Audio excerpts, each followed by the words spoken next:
नमो नमः। आज हम चर्चा कर रहे हैं गायत्री के विषय में।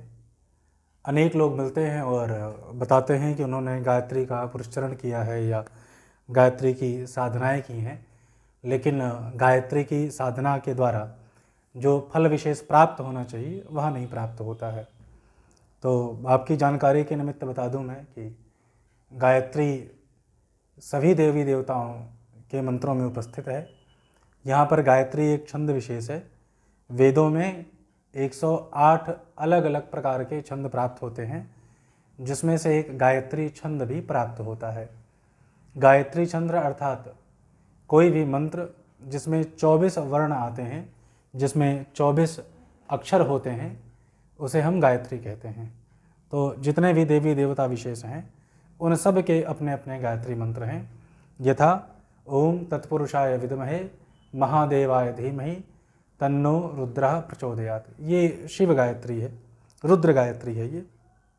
इसी प्रकार से लक्ष्मी गायत्री, गणेश गायत्री, दुर्गा गायत्री, सावित्री गायत्री, हनुमत गायत्री, नृसिंह गायत्री, जितने भी देवी देवता उपलब्ध हैं उनके गायत्री मंत्र आपको मिल जाएंगे। यदि आप गूगल करेंगे तो इन चीज़ों को आप आराम से देख सकते हैं। तो यहाँ आप जिस गायत्री की चर्चा करते हैं वह सविता गायत्री है। तत्सवितुर्वरेण्यम, तत्सवितुः वरेण्यम, उस सविता की, उस सूर्य की हम वंदना करते हैं, आराधना करते हैं। तो ये जो सविता गायत्री हम लोग जप करते भी हैं उसका लाभ हमको प्राप्त नहीं होता है। क्यों प्राप्त नहीं होता है? क्योंकि यदि शाबर मंत्र को छोड़ करके अन्य मंत्रों को हम देखें तो वो सभी मंत्र प्रायः शापित हैं। तो गायत्री मंत्र यानी सविता गायत्री का जो आप प्रयोग करते हैं उसके पहले यदि साप विमोचन नहीं किया है तो उसका लाभ आपको प्राप्त नहीं होगा। सविता गायत्री के लिए यहाँ पर 4 अलग अलग ऋषियों के द्वारा सविता यानी सूर्य गायत्री को, सविता गायत्री को शाप दिया गया। तो सबसे पहले हमको साप विमोचन करना चाहिए। इसके बाद इनके पंचांगों की चर्चा होती है। तो पंचांगों की यदि हम बात करें तो जहाँ पंचांग हैं अर्थात हर एक पूजा पाठ में पंचांग विधि का प्रयोग किया जाता है।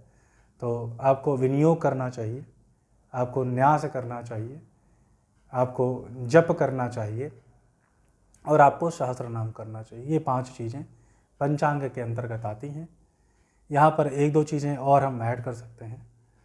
स्तवराज, स्तवराज जो भी देवी देवताओं की उपासना आप करते हैं उन सभी के स्तवराज उपस्थित हैं, यानी उसमें उनका विशेष वर्णन दिया गया है, उसमें उनकी कथाएं, उनकी गाथाएं इत्यादि दी गई हैं। स्तवराज का जो प्रयोग होता है, तो यदि आप किसी भी देवी देवता का स्तवराज करते हैं तो वह अत्यधिक प्रसन्न होते हैं और आपको लाभ प्राप्त कराते हैं। तो इसके बिना संभव नहीं है। यदि आप इसकी न्यूनता के साथ यदि आप जप कर रहे हैं अथवा सिद्धि प्राप्त करने का प्रयास कर रहे हैं तो वह संभव नहीं है। गायत्री मंत्र एक बड़ा बृहद मंत्र है, वह इससे लगभग 3 गुना 4 गुना बड़ा मंत्र है सविता गायत्री की अपेक्षा। उसे आप ढूंढ सकते हैं अथवा योग्य गुरु से आप प्राप्त कर सकते हैं। लेकिन सविता गायत्री अथवा अन्य गायत्री का भी आप प्रयोग कर रहे हैं तो सबसे पहले आप साप विमोचन करके उसको साप से मुक्त करवाइए उस मंत्र को। उसके बाद उसके विनियोग को कीजिए। विनियोग अर्थात मंत्र को जानना, तो उस मंत्र को जानिए, विनियोग कीजिए। यहाँ पर न्यास 2 प्रकार से कहे जाते हैं, एक करंग न्यास और एक हृदयंग न्यास। तो करंग न्यास कीजिए, हृदयंग न्यास कीजिए, फिर आप जप कीजिए, फिर आप कवच कीजिए, इसके बाद स्तवराज और फिर सहस्त्र नाम का पाठ कीजिए। इसके बाद आरती इत्यादि, वंदना इत्यादि, क्षमा प्रार्थना जो भी आप करना चाहें वो कर सकते हैं। लेकिन इसके किए बिना यदि आप चाहते हैं कि वो मंत्र सिद्ध हो अथवा जो फल प्राप्त करना चाहते हैं वो प्राप्त हो तो ये संभव नहीं है। तो इस क्रम में करें तो आपको लाभ प्राप्त होगा। बहुत सारे लोग शायद जानते भी नहीं है कि साप विमोचन क्या है, स्तवराज क्या है, अंग न्यास क्या है, विनियोग क्या है। तो यदि आप जानना चाहते हैं तो इसके लिए मैं एक और वीडियो आपको ये उपस्थित कर दूंगा। यदि कंटेंट अच्छा लग रहा तो अपने कमेंट्स ज़रूर दीजिएगा। धन्यवाद। नमो नमः।